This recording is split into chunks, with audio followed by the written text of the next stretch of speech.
And then I saw him get up and I was like, this is so cool. So I was about to get off stage because I was allowing him to come and do it.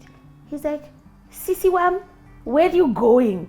Come back and sing with me. I was about to die. You sang with Jonathan Butler. Yes. It was so moving. Wow, it was so cool.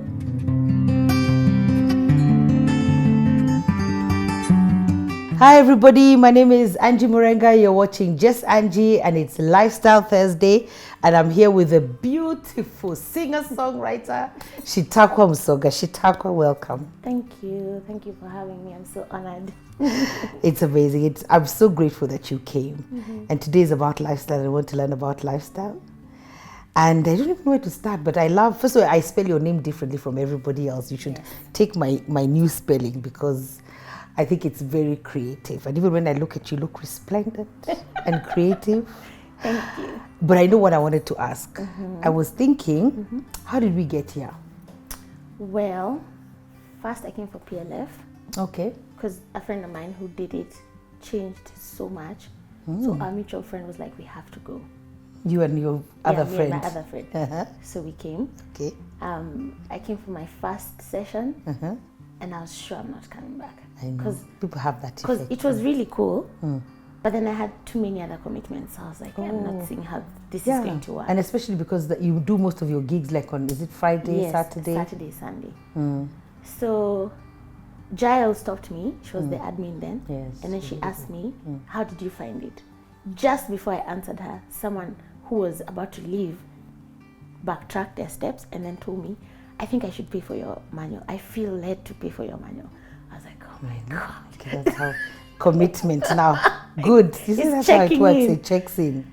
So then I was like, okay, now I have a manual. So I was like, because I don't like disappointing people, I thought, let me go home, ponder, and then I could get back to the office. So when I went back home, I remember us being told, you have to be so careful because if you do not pray, everything happens when you're supposed to come. Everything tries to stop you from being here. So that was my first thing. I was like, if I'm going to do this thing, let me pray. Then things must not come through. And for all the 12 weeks, things just never used to come through. They would just move, be maneuvered. And there's even a day we had a Saturday one that was so sensitive and they could not bring in someone else because it involved the president and we had to check in early, names were forwarded. And then miraculously, the class was moved to Friday night. So I was just like... So you were able to go on Saturday? Yes. There must have been an event. So God orchestrated all things so that your 12 weeks you did PLF. That's amazing. Yeah. Wow. I like that. And how did you start singing and writing songs? Well, I started singing when I was 3, but then we all thought it's just a joke because all of us used to do it at home and it was fun. And then when I went to nursery school, it's the most common denominator. Like it was so serious that I would sing other classes songs. So I remember it was our parents' day and we had been preparing. So the last 2 days, because we're very young and concentration span is a thing, we had to do like the whole day. There was no learning, it was just practicing. And then I ended up learning all the other songs for all the other classes. Wow. So anytime someone would be shy or start crying, I would step in and start doing and just sing it. And then my mom was like, this is so embarrassing. It's amazing the things that embarrass us as moms. Yeah. So, but my dad was always the one who was like, let's do this. Yeah.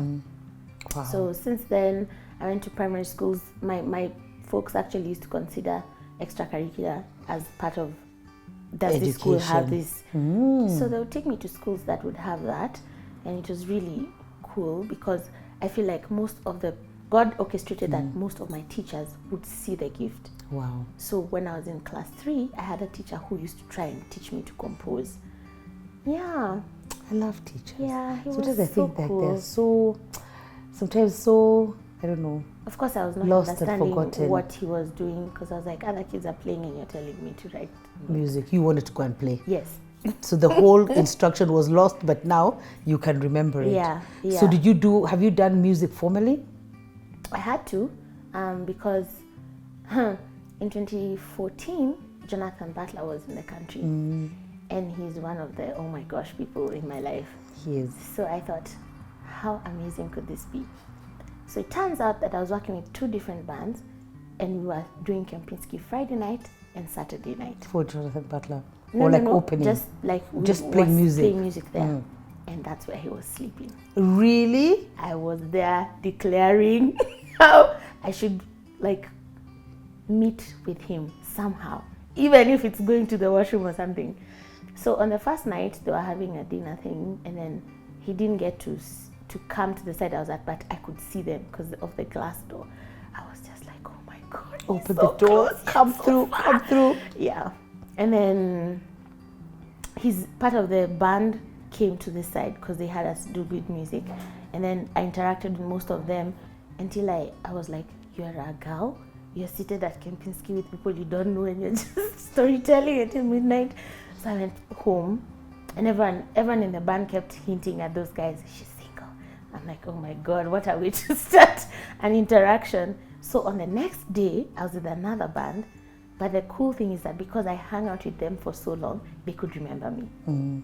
So they're the ones who actually told him, let's go and listen to the band. So of course I want to die. I'm hyperventilating. I do not know what to do. And then they start a song of his, and I'm like, we can't do this. The band. Oh my gosh. I know, I hear it's really hard to do somebody's song. I'm like, he's right in front of me. What if I sing the wrong note? Considering he's a man, I'm a woman, the different keys and all that. And then I saw him get up, and I was like, this is so cool. So I was about to get off stage because I was allowing him to come and do it. He's like, Sissy Wam, where are you going? Come back and sing with me. I was about to die. You sang with Jonathan Butler? Yes. It was so moving. Wow, it was so cool. And then I was just like, I hope he remembers me for the rest of my life, because anytime I meet him, I'll be like, I'm that chick you met in Nairobi. Sissy Wam. Yeah, and so it was really cool. When he finished, he was about to leave. Then he started talking to people, and I was just like, it's my turn. And then I went, and he was like, I really love how you sing.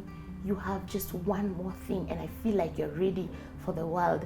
And then just as he was about to say it, his manager came and he's like, we need to go. He didn't tell you the one more thing? He didn't tell me the one more thing. He just pulled him and he's like, Jonathan, tomorrow is a busy day. We need to go. I'm like, no. It's just one more thing, and then you're ready for the world. What do you think that one thing is? Because then also we're Christians. So, of course, I went home and I was crying to God. I'm like, how could you let that happen? But then that began a journey of, I was like, if I need to die before I find this one thing. So the first thing was, I had never done any music like formally. So I was like, I'm going to school. Good. If this is the one thing, then we're going to have to do it. Good. So I started unraveling everything that I need to do to crack this code. Wow. Yeah. But then again, maybe God wanted it that way, because I'm sure the one thing is not just one thing now. I don't think it is. You've done many things. Yes. You've gone to school for music. You probably did things like PLF, looking for purpose and looking for deeper meaning and what you can do with your gift. Did school of prayer. Yeah, you did school of prayer, so you can know how to pray more. Because you see, look at your prayer. Your prayer was that, like, you would meet him, but you did. Yeah. And God orchestrated it for 2 bands. And I know that you've increased in so many things that you decrease and declarations that you make and things that you want. So maybe it was good that he didn't say what just that one thing is. I think it would have destroyed me. Yeah. Because then process would not have happened. This is it. And process is so important. Yeah. And you need to hold that thought as we come back and talk about process. God bless you. Bye.